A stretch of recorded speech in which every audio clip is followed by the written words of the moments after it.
Olá, tudo bem? Graça e paz. Queria conversar com vocês um pouquinho hoje aqui numa outra reflexão, uma reflexão a respeito de perdão, uma reflexão a respeito de salvação.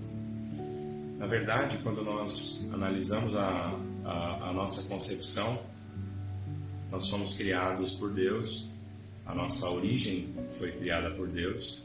E na noite passada nós estávamos refletindo um pouco a respeito da história de Caim e Abel, e isso trouxe para nós o início da humanidade, a maneira como tudo aconteceu no livro do Gênesis.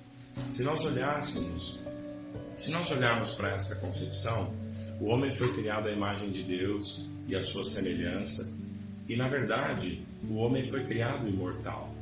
O homem estava conectado com Deus desde sempre, e essa conexão com Deus fez com que o homem fosse imortal. Quando se rompe, quando o homem come da árvore do conhecimento do bem e do mal, o homem passa por uma transformação que não mexe no seu DNA, mas mexe na sua expectativa a respeito de si mesmo. Porque a serpente vem para tentar dissuadi-lo da ideia da vida eterna. E é esse o pecado de Adão que se transfere para nós. Porque a partir desse momento, o homem passa a não contar mais totalmente com a pureza em que ele foi criado. Ele passa a acreditar no conhecimento que emergiu da árvore ou que surgiu da árvore que entrou dentro do seu coração, que foi passar a perceber o mundo com os 5 sentidos. E perceber em si o que é mais importante, essa desconexão com Deus. Nessa desconexão com Deus, o homem passa por períodos de altos conflitos emocionais. Ele não consegue perceber o seu próprio valor.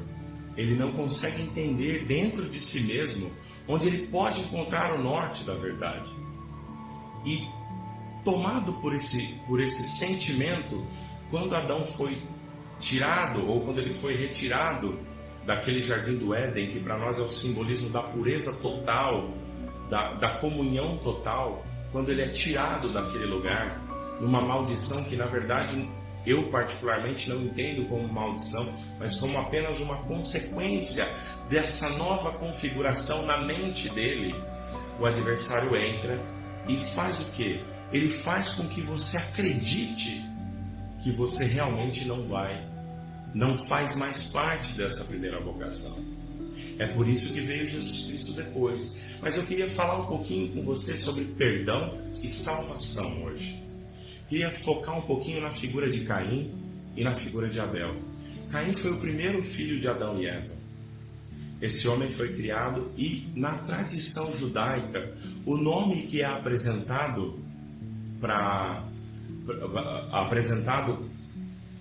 pelo pai define a natureza do seu filho. Nós não entendemos muito bem por que isso acontece biblicamente, porque não faria muito sentido um pai amaldiçoar o seu filho dando a ele um nome ruim, mas é o que nós entendemos hoje, é o que nós temos de visão hoje. Então, quando Adão, contaminado pelo arrependimento daquele sentimento que o fez sair do Éden, conversa com Eva, e eles têm a inspiração de dar a ele e dar ao seu primeiro filho o nome de Caim, que significa lança, que significa força, a caça. E se nós percebermos, nos sacrifícios feitos por Caim e por Abel, Caim trouxe da caça e Abel trouxe do fruto da lavoura. Essa figura, está escrito na palavra também que Abel era lavrador de ovelhas. Ele era um pastor de ovelhas. Nós temos algumas figuras de pastor de ovelhas que estão espalhadas pela palavra. Nós temos o caso de Abel e de Caim. Depois nós temos o caso de Esaú e Jacó. Depois nós temos o caso de Saul e o caso de Davi. Ou seja, onde o Senhor dá a preferência para aquele que pastoreia, para aquele que exerce o pastorado. E o que é exercer o pastorado? O pastorado se inicia nos nossos próprios pensamentos. Uma vez, numa inspiração, o Senhor me fez saber que as ovelhas são aquilo que nós domamos dentro da nossa mente, os nossos pensamentos. Ou seja, quando Davi era um pastor de ovelhas, ele tinha o domínio sobre aquele rebanho, mas ele também tinha o domínio sobre si mesmo. Ele estava próximo por todos os homens que dominaram os seus pensamentos, criaram um caminho para que Deus se manifestasse na sua vida. Aconteceu assim com Abel, aconteceu assim com Jacó e aconteceu assim com Davi também. Não quero entrar em questões teológicas aqui, não é o foco disso aqui, é só trazer uma reflexão. E se nesse momento o Satã, que na tradição judaica é tido como o julgador, o acusador, e se ele estivesse querendo nos enganar, querendo dizer para nós que nós não temos condição de participar da glória e da pureza de Deus? E se ele estiver nos enganando com isso? Vamos dar uma olhada no mundo para ver como as coisas estão. Você acha que o homem que está aí, dominante na terra, ele é um homem que acredita em Deus ou ele é um homem que acredita na sua própria força? Você mesmo. Quem você tem eleito para ser o rei da sua vida? Você elegeu o homem de guerra que foi Saul? Ou você tem eleito Davi, o homem que pastoreia as suas ovelhas e que consequentemente pastoreia também a sua própria vida? A psicologia já nos mostra hoje, depois de milhares de anos, depois de 5.600 anos dessa história que aconteceu entre Caim e Abel, a psicologia nos mostra que quando nós estamos organizados nos nossos sentimentos, a nossa vida flui de uma maneira diferente e nós somos mais felizes. Nós constituímos o que nós podemos chamar da reprodução do reino do céu na terra, como está na oração inspirada por Cristo, descrita no Evangelho de Mateus, que diz: Pai nosso que está no céu, santificado seja o teu nome, venha o teu reino, seja feita a tua vontade, assim na terra como no céu. Será que nós não podemos trazer para a nossa vida hoje o reino do céu agora? Ou nós vamos esperar um passamento, uma próxima vida? E se hoje nos fosse dada a oportunidade clara, limpa, de nós trazermos um pouco desse reino do céu para dentro de nós, para a nossa vida, simplesmente por deixar de acreditar na mentira do adversário, simplesmente por deixar de acreditar naquilo que ele fala para nós que está errado, em que nós somos falhos e que convenceu Adão e consequentemente todos nós, a tal ponto que nos convenceu de que nós somos mortais, quando veio Cristo e nos lembrou de quem era Adão. E Cristo é chamado de segundo Adão, que foi o homem nascido do Espírito, nascido do renovo, revigorado, ressuscitado, vencedor dessa morte instaurada no pecado, que se deu através da participação dessa árvore, que é o conhecimento do bem e do mal. Simbolicamente, eu não quero entrar aqui em questões teológicas, sempre falo disso, é uma percepção minha. A árvore do bem e do mal são as decisões humanas tomadas pela inspiração do ego. Quando você trata o seu irmão com ego exacerbado, qual é a tua reação com ele? Qual é a tua interação com ele?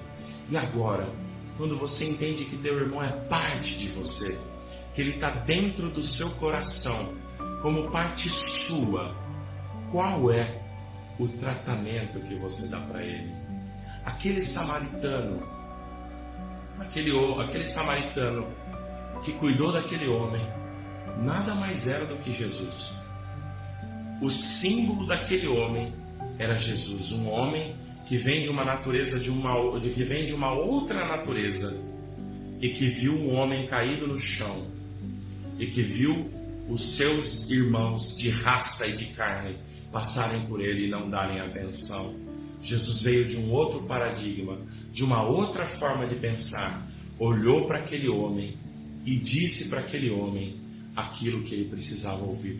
Deu àquele homem o cuidado que ele precisava e o curou, como sempre curou. Cristo sempre curava antes de curar, ou junto com o curar, ele sempre atribuía o perdão dos pecados, porque no perdão dos pecados o homem entendia que dentro dele o milagre acontecia quando o homem se sentia parte desse primeiro pacto, que era o pacto de Adão, onde todas as coisas eram possíveis. Nós podemos olhar na palavra e antes da árvore do conhecimento do bem e do mal, não havia doença, não havia fome, não havia trabalho, não havia nada. Havia apenas o gozo e a alegria de Deus sobre nós. Então, eu queria trazer essa reflexão para você. Não deixe o adversário te enganar. Não deixe ele te enganar. Você tem um caminho com Cristo. Cristo pode te restaurar. Restaurar a tua vida lá no primeiro amor. Restaurar a tua vida ao primeiro pacto, ao pacto da perfeição. Não só numa vida eterna que nós almejamos e por ela batalhamos, mas no desenvolvimento dos nossos desafios diários, no desafio das nossas próprias lutas, naquilo que enfrentamos todos os dias e que buscamos ter sobre nós e na nossa inspiração uma vida melhor aqui na terra. Porque em muitas partes da palavra, e eu não gosto de ser repetitivo e também não quero ir ao pé da letra, porque a letra mata, mas aquele que ama o seu irmão, aquele que honra o seu pai e a sua mãe, aquele que reconhece aqueles que estão à sua volta, recebe um pago.